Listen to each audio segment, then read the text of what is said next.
먼저 좀 질의 순서를 바꿔주신 의원님들께 감사 말씀드립니다. 감사관님, 예. 네 잠깐 좀 자리 좀 나와주시고요. 특별감사 내용들 잘 봤습니다. 저희가 지난 22년도 회계연도에 저희 예비심사 보고를 하면서 교통 분야 관련해 가지고 첫 번째는 국토부가 이 서울 양평간 고속도로 타당성 조사 용역 사업 추진 과정 전반에 대해서 제기되는 사안을 점검하는데 협조를 해야 된다라고 돼 있고 28번째는 저희가 국토부에 대해서 담당자에 대한 징계 여부를 판단하기 위한 자체 감사를 실시한다. 즉 이 과정 중에 발생했던 일에 대해서 그간 저희가 문제 제기했던 부분에 대해서 감사를 해달라 이렇게 인식을 하신 건 맞으시죠? 예, 말씀 주신 내용에 대해서 감사했습니다. 네. 근데 제가 이 감사 내용들을 쭉 봤는데 이게 저희가 제기한 내용들을 어쨌든 사실로 다 확인이 된 거예요. 문제가 있다고 한 것들은. 예, 확인하였습니다. 네. 그렇다고 한다면은 이 경동 엔지니어링 등 이 용역사가 현장을 단 한 번 가고 무슨 자신감으로 대안 노선을 제출했을까에 대해서는 혹시 감사가 있었습니까?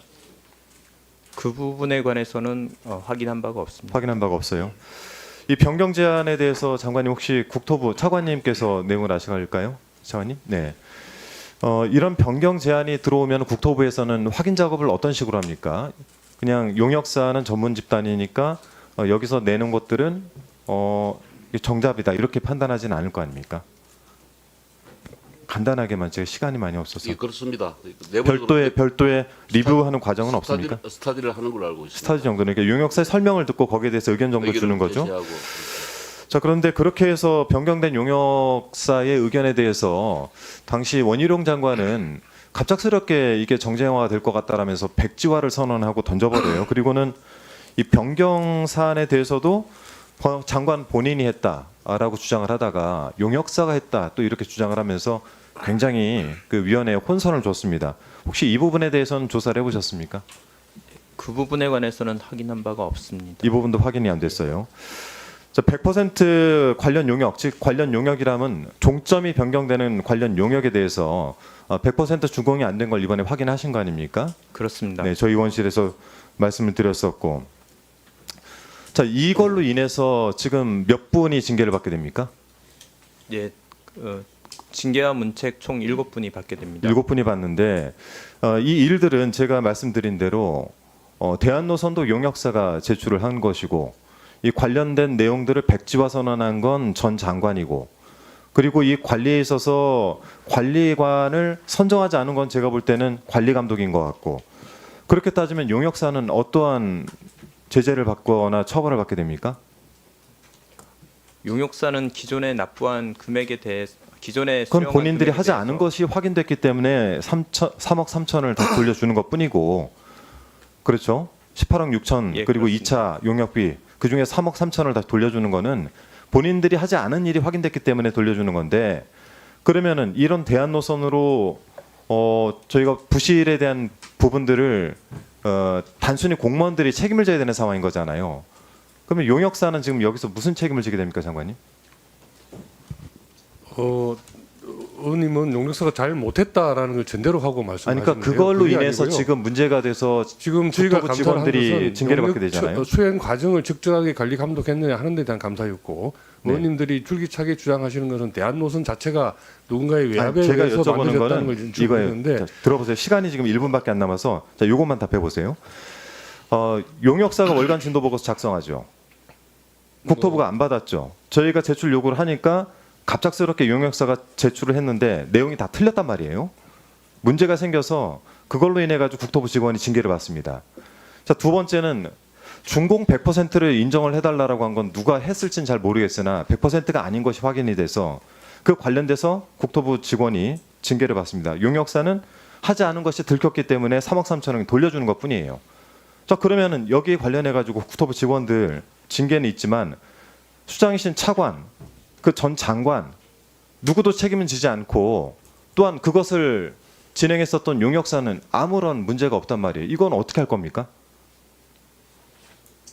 용역사가 부당 청구를 했었는지 여부 이런 것들은 이번 감사의 대상은 아니고 제가 생각할 때는 왜 그게 감사의 대상이 수사 아니죠? 대상이라고 생각을 합니다. 수사가 지금 18개월째 지금 2년째 수사가 경찰에서 지금 수사 진행되는 거 중에 있는 아닙니까? 것으로 알고 있고요. 그럼 국토부가 그와 관련해 가지고 뭐 수사 당국에 고발을 하거나 하셨습니까?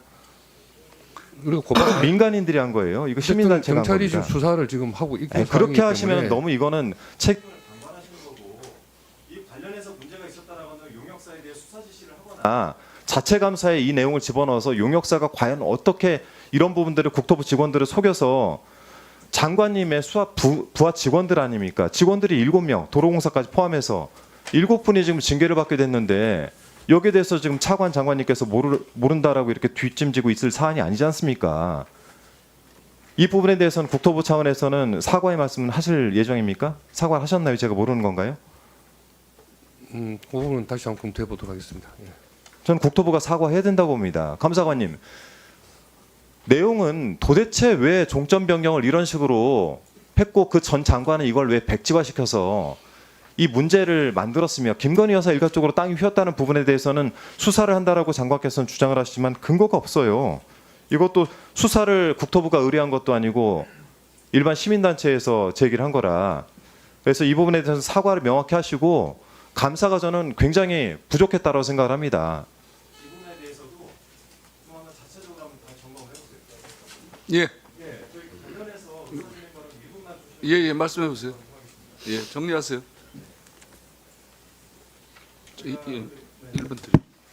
이 관련된 내용들 이제 의원님들께서도 다 받아보셨겠지만은 궁극적으로는 이 문제에 대해서 종점 변경 특혜가 있었느냐 없었느냐를 밝혀야 되는 문제인데 그 과정 중에 종점을 변경시켜 놓은 용역사가 제출했던 여러 가지 자료 여기에 대해서는 관리 부실 이런 것들이 밝혀진 겁니다. 때문에 저희는 이 본질적인 문제를 조금 더 정조준해서 파고 들어야 된다 생각을 하는데 종점 변경 특혜의 의혹은 그러면 우리는 이 행정적 감사만 놓고 이제 끝났다라고 볼 수 없기 때문에 저는 이 부분에 대해서 다시 정조준을 좀 하고 저희 위원회 차원에서 국정조사를 진행을 한다든지 특검을 진행한다든지 두 가지 사안에 대해서 다시 한번 의견을 모아볼 필요가 있다고 생각합니다. 위원장님께서 이 부분에 대해서 위원회 차원의 회의를 열어 별도 논의를 좀 해주시길 부탁을 드리겠습니다. 예, 이상입니다. 알겠습니다. 제 한준호 의원님 수고하셨습니다. 지금 한준호 의원님이 이제 지적을 하셨는데요. 이제 국토부 감사 결과를 내놨어요. 그런데 우리가 저 국정감사 과정에서도 그렇고 국토부에 요구한 것은 이거 지금 국민들이 이것을 보고 납득을 하시겠습니까?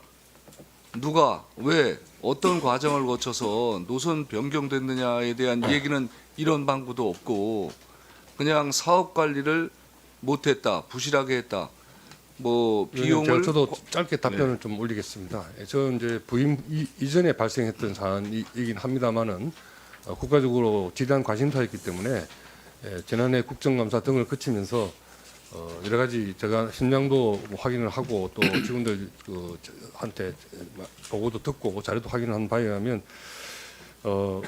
야당 의원님께서는 누군가의 지시나 뭐 부탁에 의해서 노선이 부당하게 변경되었다라는 의혹을 전제로 하고 계십니다만은 통상적으로 이 사업 타당성 조사라는 이 물리적인 조사, 그러니까 경제성 우리 예비 타당성 조사라고 하는 것은 이 도로가 경제적으로 타당하냐 하는 좀 이코노미스트적인 측면에서 이 타당성을 검사해 보는 것이고요.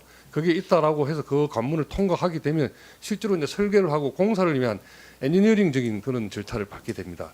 이 문제가 된 사안은 엔지니어링적인 절차를 밟는 단계에서 예비 타당성 조사, 그러니까 경제적인 이 사업성을 검토한 결과에서 검토했던 노선과 반드시 엔지니어링적으로는 대안을 검토해 보도록 지시가 되어 있습니다. 그거는 교과서적으로 이 건에만 부여된 것이 아니고 일반적으로 모든 공사에 대해서 그렇게 합니다. 이번에 문제가 된 4쪽에 제출하지 않은 이 보고서에도 보면 여기 이제 뭐냐면 과업 수행 계획서라고 엔지니어링 회사가 국토부에 제출한 거거든요. 그래서 의원님들께 뭐 오타가 있고 해서 예, 장관님. 장관님. 거기 보면 장관님. 반드시 종점 위치 장관님. 변경 검토를 검토하도록 그렇게 되어 있습니다. 장관님. 네네. 지금 장관님 이거 지금 설명 듣는 게 아니지 않습니까? 문제 제기를 하는 거지. 거기에 대해서 제가 답변을 좀 드립니다. 장관님. 예. 이거 너무 과하신 거고요. 장관도 답변할 건 해야 되지 않습니까? 아니, 저 나중에- 유당 의원님도 안 계시는 자리에서 일방적으로 야당 의원님만 이야기하시면 이 방송을 국민들이 다 보고 있는데 야당 의원들이 이야기하신 것이 마치 100% 장관님! 진실인 것처럼 될 거 아닙니까? 잠깐! 지금 무슨 소리 하시는 거예요? 우리가 의혹을 증폭하는 거예요? 장관도, 하지 말아야 될 장관도 얘기를 하신 거예요, 답변할 수 지금? 있는 내용이 있고 답변해야 될 내용이 있습니다. 그래서 답변을 한 겁니다. 이게 아니 이런 상황에 대해서는 여야 간에 답변하신다는 말 그 표현이 맞습니까? 장 답변해야지. 국민에게 답변을 합니다. 근데 그 반대되는 시각에서 물어주실 말씀하실 상황이 아닌 상황이라서 장관이 적극적으로 나와서 답변을 지금 드리는 겁니다. 장관님 예. 이상하지 않습니까? 우리가 계속 그 국정감사를 통해서 지적한 것이 누가 왜 어떤 과정을 거쳐서 바꿨느냐는 걸 지적한 거예요. 그것은 저희가 행정적으로 지금 알 수 있는 사항이 아니고요. 그건 아마 수사를 해야 될 자, 사항이고. 좋습니다. 그러면 장관님 그 특검을 행정적으로 하시든지 수사를 하시는 그거는 뭐 좋습니다만은 저희가 행정으로 답변 드릴 수 있는 것은 대안을 설정하는 것은 반드시 거치도록 하는 그런 과정이었다라는 장관님. 것이고 대안을 맞는 것 자체가 잘못된 일은 아니다는 이야기입니다. 아이 장관님 네. 그 국정 그 감사 왜 했습니까 그럼? 물어보는 거에 대한 답변도 못 하고 그거는 어차피 수사 받아서 할 거라고 그러면 감사를 왜 했어요? 그 국토부가. 이번 감사의 자, 범위에 내서는 다음 감사했다고 생각합니다. 저 손명수 의원 질의하세요. 자, 그러면 지금부터 잠시만 주목해 주시기 바랍니다. 제가 구독자분들을 위해서 선물 하나를 준비했는데요. 제가 항상 여러분들께 드리는 말씀이 있습니다. 뉴스만 평소에 잘 챙겨보셔도 돈이 되고 돈을 벌 수 있다라고 말씀을 드렸는데요. 여러분들은 여기 보시는 삼성전자 뉴스를 보고 어떤 생각이 드세요? 아니면 정치인들의 뉴스, 날씨 뉴스를 보고는 어떤 생각이 드시나요? 그냥 뉴스만 보고 끝내는지 아니면 이 뉴스를 어떻게 이용할 수 있는지 이 부분을 고민하고 계시는지를 되물어보고 싶습니다. 그 이유가 뭐냐 하면 제가 지난번에 여러분들께 뭐라고 말씀을 드렸었죠? 지금은 반도체 섹터를 눈여겨보셔야 한다고 말씀드렸습니다. 그리고 나서 이런 썸네일들 뉴스를 통해서 많이 보셨을 겁니다. 반도체 내용이 이슈가 됐을 때 부자들은 어떻게 생각한다? 반도체 관련주들은 뭐가 있는지, 어떤 종목이 가장 좋은지, 어디에 투자해야 돈이 몰리는지 자연스럽게 생각한다고 제가 말씀을 드렸죠.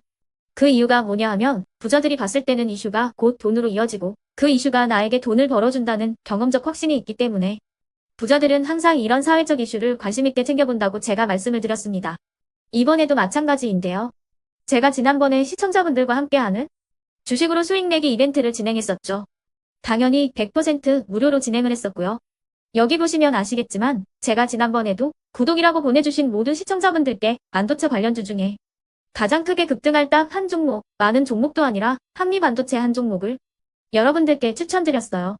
그러면서 여기 나와 있는 대로 정확히 얼마에 매수해야 하는지 그리고 수익률이 어느 정도 나왔을 때 팔아야 하는지를 이런 부분들까지 여러분들에게 정확히 알려드렸었는데 지금 실제로 어떻게 되었다? 오른쪽을 보시면 아시겠지만 제가 지난번 문자 발송으로 이 한미 반도체를 소개해드리고 나서 실제로 이렇게 5배 이상 어마무시한 상승이 나왔습니다. 100만 원만 투자를 했어도 무려 500만 원이 넘는 수익금이 생긴 거죠. 그래서 당시에도 굉장히 많은 분들이 제가 드린 이 한미 반도체로 수익을 내실 수가 있으셨을 텐데요. 다시 한번 축하드린다고 말씀을 드리겠고 이번에도 마찬가지입니다. 앞으로도 2024년, 2025년 계속해서 기대해볼 섹터는 AI입니다. 그 중에서도 AI 반도체는 그 누구도 부정할 수 없는 미래 성장 산업입니다. 그러면 우리가 어떻게 생각해 볼 수 있을까요? AI 반도체 종목 중에 앞으로 크게 대장 역할을 하면서 10배 이상 급등할 수 있는 템베고 종목을 지금부터 열심히 추적해야 한다는 겁니다. 큰 돈을 투자하지 않더라도 월급의 일부분 아주 소액이라도 이 종목을 모아가야 수백 %의 수익률을 손에 쥘 수 있는 것이죠.